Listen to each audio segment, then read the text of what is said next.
Hi, everybody. I'm Liz Walters, chair of the Ohio Democratic Party, and I am so excited to be a guest on the Cuyahoga County Dems podcast today, Cuyahoga Today. I really had a great time with a great conversation with Chairman Brock about August 8th special, issue 1, and what that could mean for Ohio today, tomorrow, and for years to come. We've shared a lot of interesting conversations about the tactics we're using, why this matters, and the issues it could impact. So take a listen. We hope you enjoy the show.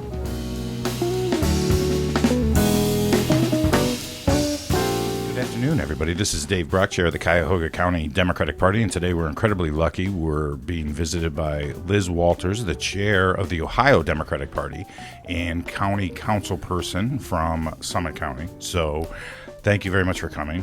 Thanks Chair. for having me. Always love to be exciting. here. Right. Always.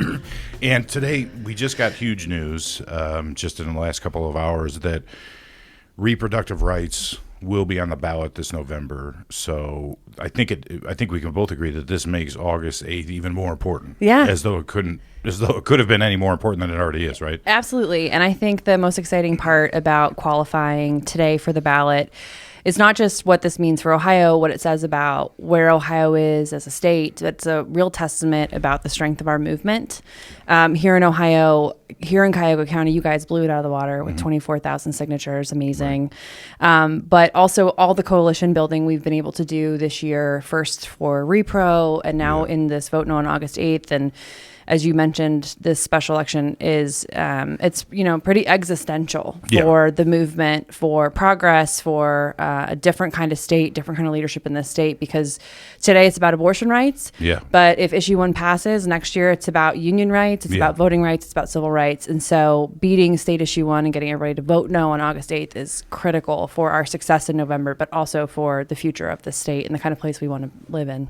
Right, because we're going to have now essentially 4 elections in this state over the period of the next 16 years, 16 months, that are going to be incredibly important. And it starts August 8th, and then this November, then we have the primary next March, and then we have an incredibly important election next November with Senator Sherrod Brown, President Biden heading up the ticket. So you talked about how we've sort of teamed up with a number of different partners here in this county and state. Do you anticipate this paying dividends down the road? Yeah, I think anytime we have the opportunity to work in coordination with partners across the state, it is a huge moment for us.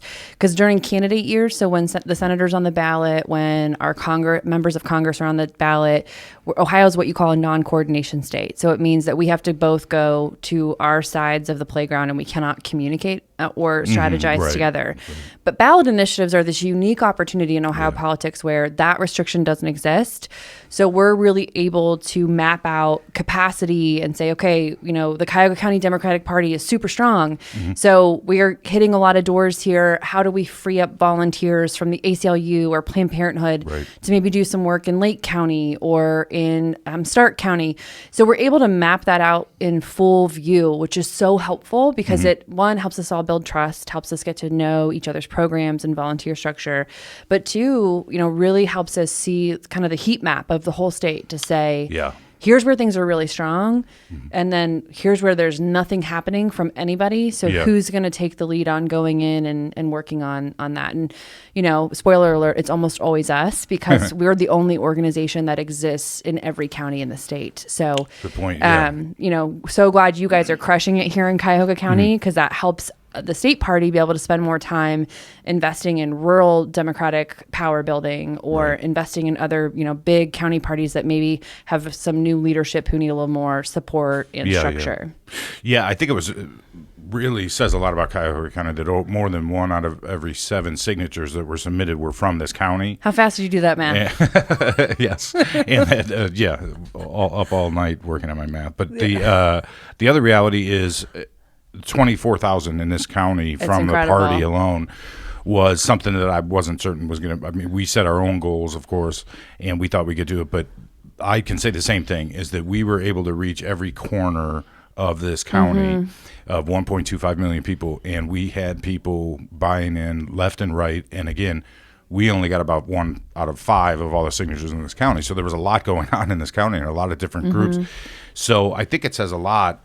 And the other thing is looking ahead to August 8th, some of the concerns are like we talk about, it isn't just about reproductive rights or abortion. It's also about this notion of if we want common sense gun reform, if we want fair districts, if we hope, I think the other thing the initiative represents is the reactionary Republicans in the State House right now are constrained because this threat of an initiative is always out there. So it could rein them in. And I think that's one of the big issues right now, too, that we want to promote is if we ever want to achieve anything, we must defeat this. Correct. Otherwise, and I don't think it's hyperbole to say it could be decades before we have another real shot at this. Yeah, that's right. And you look around the country at the dynamics particularly in battleground states that have similar struggles that we have with unfair districts or kind of that eternal battle between the moderate, like who's going to win that moderate vote and what makes it difficult.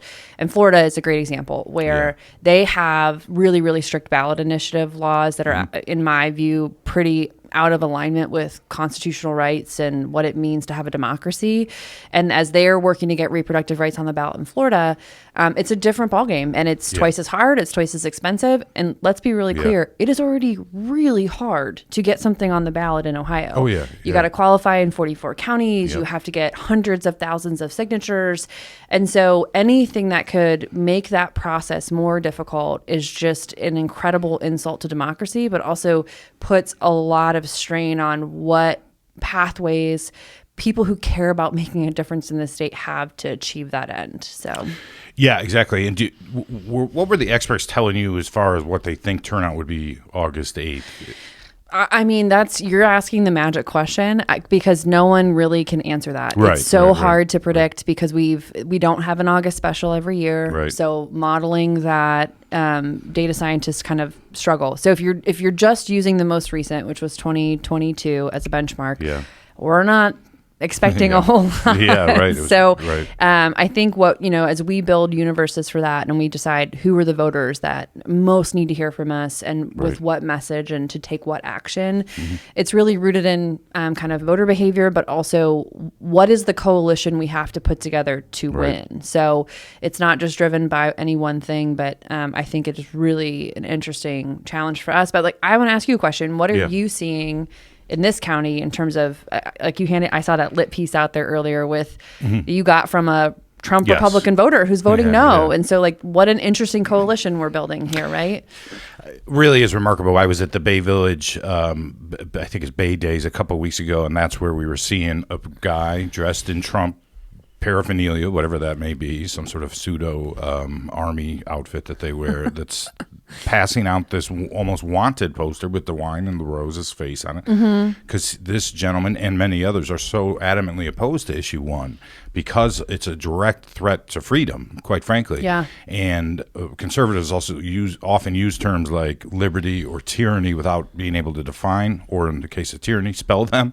But they use them a lot, and they come, and so for them to recognize this, I mean, sincerely, we have to be able to. This shows you how poorly this was done, and just the concept itself. So that's good that we are seeing other ones. I think that one of the things, my hope was that 100,000 people would early vote in this county before Election Day, and I think we might actually get there, which is going to be between vote by mail and that'll be remarkable because last year we had a little over 400,000 vote last fall, and I would love to get 400,000 more. I'd love to have all 880,000. When you talking about 100,000 last fall, you mean last August or for the general last year? In the general, we had 420,000 votes or something like that. No. Oh, total. Total votes in this county.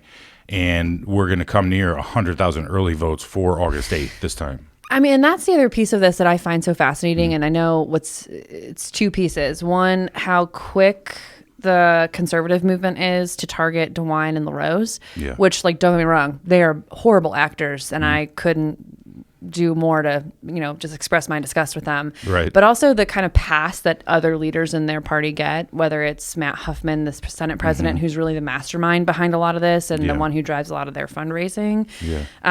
But then also the failure to kind of connect from those guys who just think that there's no consequences for the work that they do to take away our freedoms, to take away our rights, to suppress voters.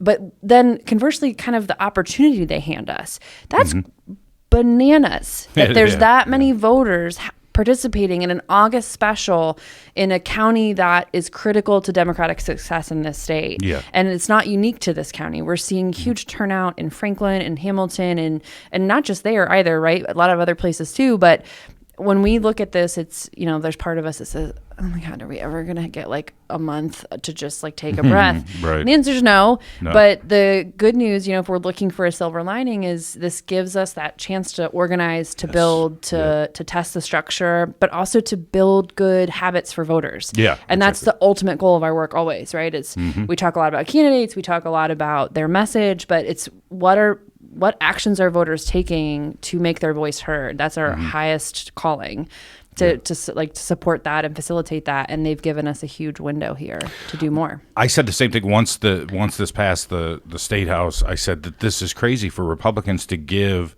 Democrats a year before a presidential and incredibly important senatorial election to give us another reason to organize, another reason to come together. Well, I thought it was unreal. Yeah, and here too, but also they, I think, sometimes fail to look at the national dynamics, right? It's, as we saw with Tim Ryan's race in 22, it's just really hard to win a statewide race, no matter what state you live in, without the support of a national committee. Yeah. And right now in Ohio, across the country, we're like the only thing happening on the map. So we're getting a lot of support and investment from folks who would otherwise, in an even numbered year, be having to make hard choices between what states they were investing in. So it's really helped us bring new folks to the table to help support our work now. But then also it's a down payment on Senator Brown's reelection, on our, all of our frontline members of Congress, on the Supreme Court fights next year. Right. So any of those folks who are investing in the state party or investing in you, they're going to get like a threefer with that dollar, because it's building something that's going to be used for quite a few months ahead. Yeah, the eyes of the nation are going to be on Ohio on August 8th, literally. No pressure. Right, I know, but yeah, that's a good point. But no, there's nothing else going. I mean, there's, I think, only 2 other states have elections, and one is like state house, and so it's like Virginia, New Jersey, Mississippi, Kentucky. Yeah. I think maybe Louisiana has a gov race, but not all of those are competitive. So it just will depend a lot on. And right now in August, nothing but this. Happening. Right. August 8th, we're the only show in town. So CNN, MSNBC, whatever the Rupert Murdoch's network is. So all of those ones will be focusing here, and so that in a sense it's good. I'm happy. I'm thrilled for that. Yeah. Obviously, I want our side to come out on top. Yes. But it'll be cool because 10 years ago, Ohio and in some ways Cuyahoga County was center of the universe. Yeah, exactly, right? And it was Cuyahoga that on election night 2012 put Obama. We knew that's when we knew he was going back to the White House, thank God. And it'll be cool. And then again, this gives us it's like this greater impetus for us. So anyone who continues to say my vote doesn't count or what does it matter, just simply isn't true at all. Correct. So what are your thoughts about, in terms of early voting? For me, it's been, my concern was that there would be a lot of people who might wake up on August 8th and say, there's only one thing on the ballot. I'm not gonna bother. I'm just gonna go to work, go home, feed the kids, walk the cats, dogs, whatever it is. And what are your thoughts about early voting so far? Listen, anytime we can get people to cast their ballot on a schedule that works for them, the better off you are. Yep. When you have this opportunity in a state like Ohio that has early vote like we do, why leave it to chance? Why wait until the election day and, things go wrong, cars don't start, kids get sick, pets get loose, whatever those things are that distract you and can easily kind of take up your time. So don't wait, make your plan to vote. You can vote at home safely by requesting an absentee ballot. The deadline for that request is August 1st. So if you were thinking about doing it, don't wait, do it today. But make your plan to vote early or on election day. I think the thing I would say to folks too about this issue, because it's complex and people are like 60%. I don't like the Constitution. So many cross messaging about protecting the Constitution, but this is really about our rights as Americans and as Ohioans, and they're just keep trying to take them away. And it's a slippery slope. You let people start taking your freedom of choice, your freedom to make your voice heard, take those things away. And, we're on a fast track to like a fascist fever dream that the Republican Party's been cooking up now under Donald Trump for going on 6 years now. Yeah. So like, let's all just stop this in its tracks and really make it clear to the Ohio Republican Party that we're not going back. Right. I couldn't agree more. Do you, for me, some of the things I think that will happen if this passes, some of the possibilities are that they will cut early voting, that they will cut vote by mail, if not altogether, just drastically, that they will also cut polling places. I believe that they will cut the number of polling locations.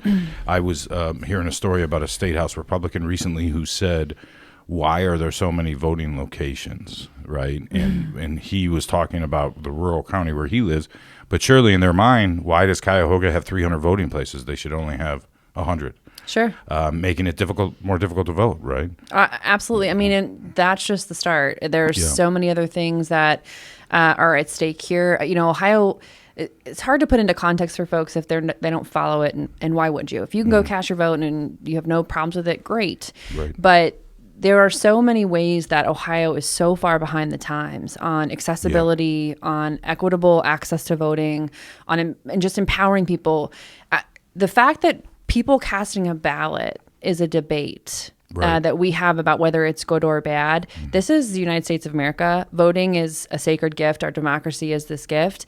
And anyone who has anything to do with that, especially secretaries of state and state legislatures, should be required to make it easier and increase participation. That should be a benchmark of their success. And time again, what we see is the Ohio GOP doing everything they can to make it harder. And oftentimes our laws butt right up against federal requirements. So in Michigan, Wisconsin, Minnesota, some of our Midwest neighbors, they have what's called same-day voter reg. You can walk in, register to vote, and vote on the same day. Makes a lot of sense because we have things like computers now, right? We're not doing it by paper or by tablet. Yeah. And by, my esoteric joke about stone, not actual computer tablets. Anyway. But in Ohio, it's a 30-day deadline, right? Which is the longest allowable by federal law. If they could make it longer, they would. Yeah. And that's absolutely insane. Why do you think that they don't want people to vote? Just because they know that they'll lose? They'll lose, if not in the short term, that they'll lose in the long term? Yeah, listen, you don't have to do really complex math here. The kind of proof's in the basic numbers, which if you look at voter purging practices in Ohio and then like inactive voter status in Ohio, which is what happens if you don't participate every single year, you can get dinged as inactive. And if you're inactive, you can still vote, go vote, and that'll get you out of your inactive status. But the majority of those folks who've been purged or who are inactive or labeled as inactive on a regular basis are people of color, and they're particularly young people of color. And there's an outsized representation compared to their representation in the broader population of Ohio. And so, I mean, say the quiet part out loud. They don't want young people. They don't want people of color to vote because they know that when we do, or when younger people or when people of color vote, they lose, because that is the kind of changing of America is the population shifting. Their population is going in a different direction. They're kind of base voter, rural white voters, who many of whom are Democratic voters, by the way. We have a lot of support in rural Ohio. Yeah. But it's harder to put a coalition together for them by the numbers compared to us. And the best way for them to keep our coalition from being successful is to keep as many people out of the process as possible. Yeah. It's interesting because next year, from my understanding, next year will be the first time since the working class was created in America sometime after the Civil War that in a presidential election, less than 40% of voters will be white working class. Fascinating. Where'd you get that data point? I just got, as you know, I was a history professor of recent U.S., so I do still read these things, but this was just one of the recent stories. So it's anticipated it'll be about 38%. In 2020, it was like right at 41%. It's dropping about 2 points now. And I think that, and we don't need to get into the minds of others, but I mean, historically, there has always been this fear of others, right? And that is what has driven people to conservatism, right? And we could get, and you and I don't have the time or whatever to analyze the conservative mind, but it's this notion of fear and different than me and taking from me that has in many ways compelled this. But there's a shrinking base. And did you read the political story this past week about these college towns and how, I mean, it's unbelievable what's happening in some of these college towns and their shift from voting slightly for George W. Bush in 2000 to going for Biden by 30 points. Yeah. Right? Yeah. That's right. I mean, you don't even have to see it in the college towns. Like you mentioned, I live in Summit County, just to the south of here, and I look at a community like Hudson, Ohio, which is predominantly higher wage earners. It is one of the best school districts in the state with the highest kind of income for their school district based on property taxes. And it is a town that I think in 2012 went for Mitt Romney and went for Joe Biden significantly. Yeah, and so it's just this shift across all demographics. Yeah. And I think for the white working class vote, the other thing that's really fascinating and one of the things I love the most about Senator Sherrod Brown, I love about President Joe Biden is that they are leaders for all people. And so you look at other recent data coming out about the work that Senator Brown and President Biden have been doing on manufacturing jobs. Yeah. Ohio's one of the states that's netted the most new manufacturing jobs in the entire country. And it's a state that didn't go for Biden. It's a state where a lot of those manufacturing jobs are diversifying. It's tech driven. It's, high tech manufacturing programs. And I think there's a whole lot of shift that is going to come this way in the next, 5, 10, 15 years that is going to remake the map, not just in Ohio, but across the country and demographically too. Yeah. And I'm not, by no means am I willing to give up on the white working class in this country. I mean, I'm the child of 2 union parents. So I believe strongly that we can still win this debate with the working class of all stripes in this, and we can make this, we're out to benefit all working folks, and I know that's Sherrod Brown in a nutshell. Yeah, right? That's right. And one last question I do want to sort of ask about is, I think we hear this all the time is, well, Michigan did it, why can't Ohio? Yeah. Wisconsin's doing it, why can't Ohio? Pennsylvania, which is obviously also very similar, but what are roadblocks? And I think Ohio's always been more conservative, really, than those states, right? I don't know how much time we have left here. I could not go. Much, let's do a whole nother podcast just on this. I have so many thoughts, and I feel like for the sake of our listeners to kind of condense it into some broader points without getting too crazy about it, but structural voter suppression is real, and every part of that you see happening in Florida, in Texas, we were the test market. ALEC kind of rolled into Ohio for those of you who don't know, ALEC is like a right-wing policy think tank that will test run policies, be like, where can we get this passed? And if we get it passed, how does it go? And Ohio was kind of their ground zero for a long time. Yeah. And so when we talk about same-day voter registration, Pennsylvania, but I know Wisconsin, Minnesota, Michigan all have SVR, right? And that is a huge transformation, because when you think about the average voter, a lot of folks, listen, we're weird. We're weirdos. We do this for a living. We consume this information all day long, every day. And so we're hyper aware of where a candidate stands, what are the deadlines for voting, all the things, right? Technical and otherwise. Most people are not. And so by the time they really kind of tune in, the TV ads are they're on every commercial break, or they're getting 5 pieces of mail a day at home. They're like, oh yeah, I got to vote. Usually by the time that happens, if they haven't registered to vote, it's too late. They've missed the window. Yeah. And so I think as we think a lot about what are the tactical, really important things we need to be fighting for, voter registration access should be at the top of our list as a state. We've got to do work on that. And that is, again, why August 8th is so important, because if we change the ballot process, it will make implementing other changes that we want to see in our voting system much more difficult, because we'd have to win with 60% of the vote if we don't defeat issue 1. But the other thing I think that people have to remember is Ohio is just a more complex state. We have what I lovingly call a super city problem, or a mega city problem. You go to Michigan, you got Detroit and kind of everything else. You go to Wisconsin, you got Madison, Milwaukee, kind of and everything else. Minnesota is St. Paul, Minneapolis, and everything else. Ohio, we've got Cleveland, Columbus, Cincinnati, Dayton, Akron, Toledo, and that comes with, 1, a really expensive media map. We have 13 media markets. We're one of the most expensive media buys in the Midwest. And number 2, we just have more complex politics, as you know, as the chair of Cuyahoga Dems. every big city has its own dynamics, its own coalition of folks that help you succeed. Yeah. And so you're not just balancing that in one city. You got to do that in like 6, 7, 8 places here. Yeah. And there's just a lot. And so I think for, as Ohioans, like those two realities mean that, one, we have to continue fighting for good policy change that's going to fundamentally reshape voting rights in this state in a positive way.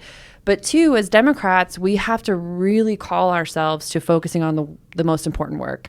And that is organizing. That is talking to voters at the door. It is making phone calls. It is empowering volunteers to talk to their friends, family, and neighbors, which means making them good training, helping them have community so they feel safe in doing that. And like those are the things, like that's the magic sauce. It's just a lot. It's hard. It's all hard stuff to do. Yeah, I know. What do you like your lived experience? What are you thinking about? You've been on this job for like little over a year now. Yeah, 1 year. Exactly 1 year. Like what are the things you're taking away as critical for? Because you've really moved mountains here in this county. Like the amount of stuff you guys have done, the 24,000 signatures, the doors you're knocking. That's a huge positive growth in this county. So, but how'd you get there? Well, I think that there was a lot of people who wanted to be involved, and not everyone knew how. And there's still people I want to get more involved, right? And so that was it. And you tap into it. I was an organizer before this, so it was relatively not easy, but I was able to say, all right, come on in. Sure. And there's still a great many people who've been involved in the party for decades who are still volunteering. We saw Michael here today putting together the signs. I mean, there's so many. So I mean, that's been a lot of it, but it was also just a sort of optimism. I think an inherent optimism that this can matter and that we can change things. Yeah. And I think there's a lot of people who feel that way. That's why this election on August 8th, we've got our sign here, is, I mean, the importance of this cannot be overstated. Yes. This is it. Like this is it. Yeah. If this passes, this is it. It's going to take decades. Like it's super hard. That's right. And I think, I'm always, and I don't know if you experienced this after the end of 2022, like losing's hard. It sucks. Yeah. It's like the worst feeling because you are so, you know Tim personally. I know Tim personally. I know Nan personally. Yeah. And they're such good public servants and good humans. And they did their level best in a very difficult state with almost no help from the national committees at all. Yeah. And so it's so frustrating and you feel so down, but then you turn the corner into the new year and it's so humbling how many people look to you as the chair to be like, okay, what's the plan? Because they are still so invested in making this state a better place. Yeah. And so I think as you think about that, like one of the things that's been so successful of looking from the outside of what you've done is really just created space for people to engage and feel seen and take action. Yeah. Because people who care about this, you see it every day. They go to the wall over and over again. Yeah. And it's, I think most important parts of our jobs is to make sure that we're empowering them. We're giving them the tools and the training they need, that we're making the best use of their time so that we're really accurate in what we're asking them to do. We're not sending them on a goose chase. Our data's good. For sure, yeah. We're giving them a sense of belonging.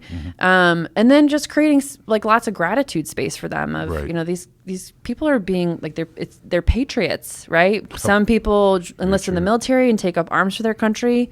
Love that. We're so grateful to our men and women in uniform. Oh, yeah. But these folks they're battling over ideas in their neighborhoods, and that's patriotism too. Yeah. And I think the more we show our gratitude to them and talk about the important work, like it's not just one election; it's the higher calling of democracy for us that we empower folks to do. Right. The long-term success is worth the short-term pain. Yes. So to speak. So I think at this point we probably want to wrap it up a little bit, though. But if you had to rank your favorite county party chairs, this is just off the top of your head. There's 88 of us. And again, we talked about this before. You're I'm not going to get canceled on your podcast. Right. Okay, that's right. You're my favorite, Dave. She says that on 87 other county podcasts. By the way, I go to every. I'm going to have to leave here and call every chair. Be like, I was totally lying. Yeah, that Brock's up to no good. But we do really appreciate your time being chair. I know I said this at our county dinner, being chair of the 7th the Democratic Party in the 7th largest state in a state that once was more Democratic is very difficult. So I do know the slings and arrows that come your way, the praise that probably doesn't get to you enough, for sure. Thank you. But you and I have been friends, I think, right from the first time we talked. It did, by the way, take you 2 weeks to actually speak to me. Remember? No, it didn't. Yeah, Did it really? You texted me the day I was elected chair, and then you were like out of town or something.